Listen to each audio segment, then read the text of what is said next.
Sabay-sabay natin alamin ang mga kaganapan na nangyayari sa ating bansa.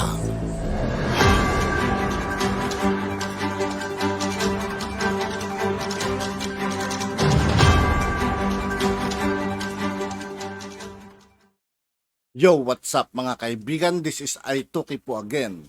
Ngayon, nandito naman ulit tayo sa channel ni Pinas News Insider. Dito naman ulit tayo magbibigay ng komento at reaksyon. Kaya samahan nyo ko guys. Let's go! Ito ang balita ngayon. Trending ngayon sa mundo ng social media. Ang di umano'y balitang Finance Secretary Benjamin Diokno may maanghang na salita kay ABS-CBN reporter Karen Davila dahil di umano sa kanyang controversial statement na tila bayaran ng President na si Bongbong Marcos ng kanyang gobyerno ang mahigit sa 11 trillion pesos na utang ng Pilipinas. Pero bago ang lahat, kung bago ka pa lang Sa lahat ng hindi pa nakasubscribe mga kaibigan kay Pinas News Insider, mag-subscribe na po tayo at huwag nyo rin pong kalimutan mag-subscribe dito sa aking channel. lamang sa aming channel. Please huwag kalimutang mag-subscribe at i-click ang notification bell para mas maging updated pa kayo lalo sa lahat pa ng bagong video na i-upload namin. At ito na nga mga kababayan, tila ipinamukha ni Benjamin Diokno kay Miss Karen Davila na limitado ang kaalaman nito at huwag ipilit pa ang kanyang mga nalalaman.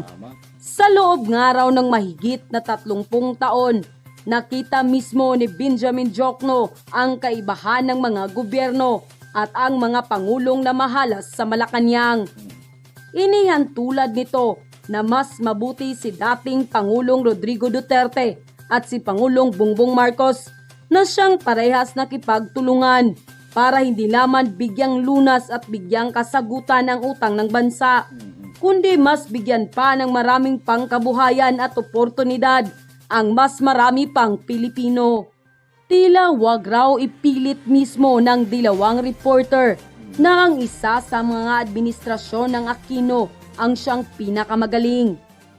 Kanilang nilinaw na wala sa kalingkingan ni dating Pangulong Rodrigo Roa Duterte ang administrasyon ng nagdaang mga dilawan. Dahil ang kanilang ginawa ay mas lalo pang nagbao ng utang sa ating bansa. Samantala, hindi naman mapigilan ng marami sa ating mga kababayan na magbigay ng kanilang hinaing at komento. At ayon pa sa kanila, kahit sinong maging Pangulo ng Pilipinas ay walang magagawa kundi mangutang.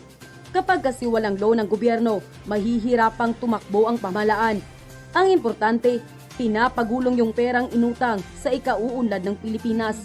Ang masama lang nito kung napupunta sa graft and corruption ng perang inutang o inuutang. Ayaw talagang makinig sa katotohanan ang mga napapahiya ng tumanggap ng pagbabago at pag-unlad ng ating bansa. Ewan ko ba sa mga kaibigan, sa mga dilawan na reporter kumbaga nagbubulag-bulagan na lang sila sa mga nagagawang proyekto ng ating mahal na Pangulo. Kumbaga, pilit pa rin nilang sinisira ang imahe ng ating mahal na Pangulo at BP Sara mga kaibigan. Pansinin nyo yung mga mainstream bias media mga kaibigan. Nakakadismaya sila panoorin mga kaibigan sa totoo lang. Lalo na si Chuangco. Mas mahirap, Mel Chuangco, sabi. mas masaya sila. Ewan ko kung bakit. Bakit nga ba? Akala ko ba, sabi niya, pag nanalo si Pangulong Bongbong Marcos bilang presidente ng Pilipinas, she will migrate abroad. Wala palang palabra di honor.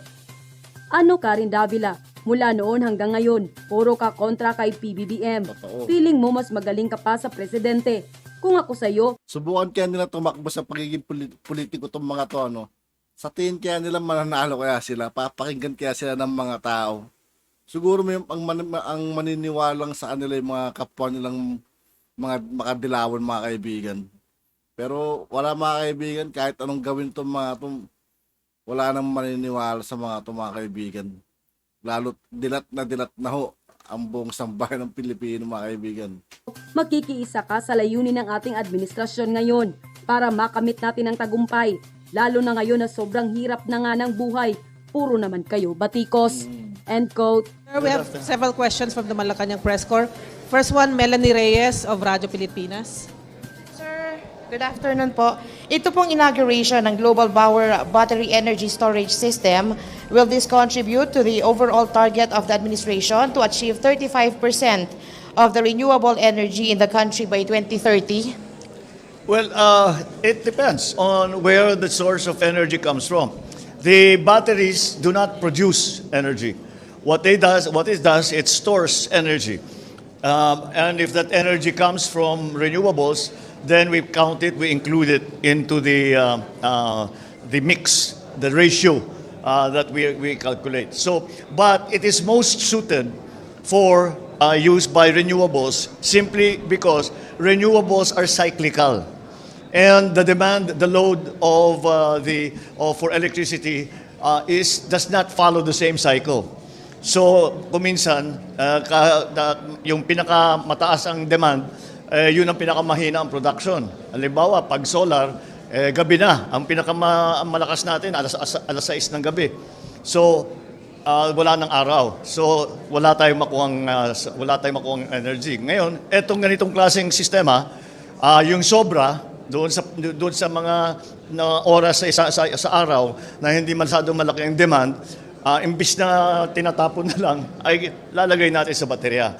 And then we will then apply that to the time of day where it's the most economical, where it is the load is we are able to satisfy the load requirement for electrical power.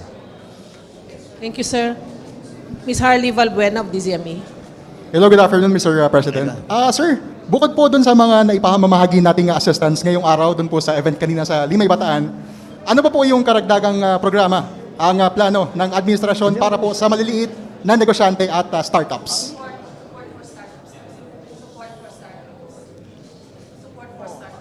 Yes, sir.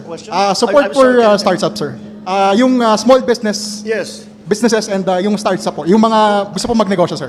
Well, we've always wanted, lagi naman natin talaga sinusubukan gumawa ng tinatawag na a healthy startup environment. Dahil kailangan tayo, we have to encourage innovation. But the whole system of startups, kailangan tulungan yan. Dahil malaki ang porsyento na hindi natutuloy. Kasi bagong teknolohiya, bagong sistema. So, kuminsan, after mag-long-term pilot or whatever, lumalabas, hindi pala practical. So, kailangan mag-startup ulit. Kaya kailangan lahat yan lagi ang gobyerno. So, yun ang aming ginagawa. That is what we are trying to do. It's beginning with the Kadiwa, where the small, they can be considered startups because these are the businesses that closed during the lockdown. So, yun ang aming tinutulungan. They are like startups. But now, we will move beyond just the MSMEs to especially the technology startups because that is the direction that our economy has to go if we are to be able to compete. Thank you. Mr. Mark Fetalco of PTV4. Good afternoon, sir. Gaano po ka-significant ang Bataan-Cavite Interlink Bridge Project para sa ekonomiya ng Pilipinas at nasa ilang trabaho po yung kaya nitong ilikha? Napakalaking proyekto ito. It is a very exciting project. Matagal nang pinag-uusapan ito. I was talking to the former Secretary Mark Villar, who was there at the beginning, 2018 pa. Na-aprubahan. So, i-minus na lang natin yung 2 years ng lockdown. At so, ngayon, nandun na tayo at ang inon natin kanina, nag-drill na sila. So, patuloy na siguro ito. 32-kilometer bridge. Parang hindi ako makapaniwala, magkakaroon tayo ng tulay dito sa Pilipinas na 32 kilometers. Pero ang lalaking bagay kasi bubuksan niya talaga ang rota mula sa Southern Luzon hanggang Central Luzon na hindi dumadaan sa NCR. Para yun. Tapos it is also will help decongestion doon sa NCR. Pati yung mga port facilities. Kasi nababara na yung Manila Port masyado ng masyado ng maliit o masyado ng maraming traffic, di pwedeng ililipat dito. So these are the many opportunities as I was asking, there are actually 7 contracts that are going to be implemented. Sabay-sabay yan. So ang estimate yata ni Sekmani is 23,000 jobs during construction. And this is a construction that will go on for 5 years. And then in terms of the economic benefit, well, maliwanag na maliwanag yan. Pag binuksan mo yung isang lugar, naging madali ang pagpunta. Isipin natin, mababawasan yung biyahe mula sa 4 na oras ay magiging 45 minutes na lang. Malaking bagay yun. At may magandang daan na can take, hindi lamang mabilis, kung hindi mas madaming nakakayanan na traffic. Kaya ito yung mga problema natin, supply chain problems. This is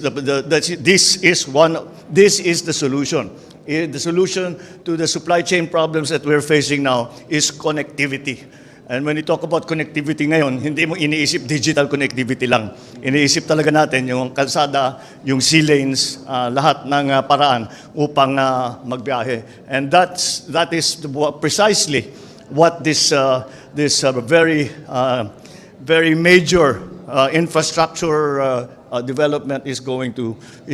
That's the effect that it is going to have. That is what it is addressing. So we are looking forward to its completion as soon as possible. Thank you, Mr. President. Last question, Ms. Joyce Balancio, ABS-CBN. Hi sir, what are your Holy Week plans? And dagdag ko na rin, do you have specific directives to government agencies as they prepare for the Holy Week? Yes, we have been preparing already for a while back. At nadagdagan lang yung ating preparasyon dahil biglang bigla yung init na dumating. At siguro hindi ko naman alam ba't natin nakalimutan na pag Holy Week talagang mainit. But that's another, we have to make sure that everybody is comfortable, that they can get to where they want as quickly as possible. Sa palagay ko naman nakahanda naman kami. Ako simple lang, I'll do what I do every year. I go into retreat for a few days and then I'll spend Easter with my family. Thank you, Mr. President. At yun na nga mga At yun nga po mga kaibigan, dito po nagtatapos ang ating reaction video. Muli ako po si I2K ng Sundalo ng Dunggalo at 811. Maraming salamat sa patuloy na pagsuporta. Yeah, peace out.